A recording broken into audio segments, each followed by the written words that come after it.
ষষ্ঠিক এবং বৃত্তীয় পদ্ধতি। অর্থাৎ তোমরা জানো যে কোণ পরিমাপের দু রকম পদ্ধতি হয়, একটা হচ্ছে ষষ্ঠিক পদ্ধতি আর একটা হলো বৃত্তীয় পদ্ধতি।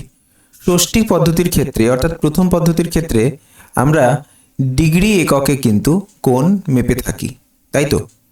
অর্থাৎ যেটাকে মনে করো তুমি এক্সাম্পল হিসেবে নিতে পারো 60 ডিগ্রি, 30 ডিগ্রি। তাহলে এই ডিগ্রি এককে মাপা হয় যে পদ্ধতিতে, সেটা হচ্ছে ষষ্ঠিক পদ্ধতি। আর বৃত্তীয় পদ্ধতিতে আমরা দেখেছিলাম যে রেডিয়ান এককে কোণ মাপা হয়, তাই না? ধরো পাই রেডিয়ান, তাই না? বা ধরে নাও 1 রেডিয়ান। রেডিয়ানকে আমরা এইভাবে মাথায় সি দিয়েও কিন্তু প্রকাশ করে থাকি। তাহলে ডিগ্রি আর রেডিয়ান এটা গেল তোমার বৃত্তীয় পদ্ধতির কোণ পরিমাপের একক। এবার মূলত আমাদের এখানে যেটা মনে রাখতে হয়, সবথেকে গুরুত্বপূর্ণ একটা সম্পর্ক, সেটা হচ্ছে 180 ডিগ্রি সমান সমান পাই রেডিয়ান। 180 ডিগ্রি সমান সমান পাই রেডিয়ান, এই সম্পর্কটা তোমরা যদি মনে রাখো তাহলে সমস্ত রকম কনভার্সনের ক্ষেত্রেই কিন্তু এটা কাজে লাগাতে পারবে।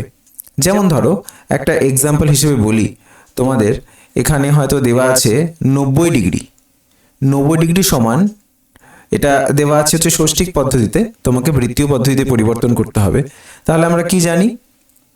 180 ডিগ্রি সমান সমান পাই রেডিয়ান, তার মানে 1 ডিগ্রি সমান পাই বাই 180 রেডিয়ান।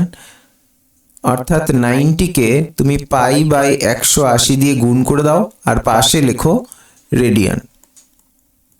তাহলে খেয়াল করো 90 আর 180 দুইবারে কাটবে, অর্থাৎ পাই বাই 2 রেডিয়ান হয়ে যাবে তোমার আনসার। দেখো অনেক ক্ষেত্রে আমি এখানে বলে রাখি, রেডিয়ান আমরা কথাটা লিখছি তো, অনেক ক্ষেত্রেই কিন্তু রেডিয়ান কথাটা লেখা হয় না। তাহলে 90 degree equals to pi by 2, শুধু পাই বাই 2 লেখা থাকলেও কিন্তু সেক্ষেত্রে আমরা পাই বাই 2 রেডিয়ানই চিন্তা করব এই ক্ষেত্রে।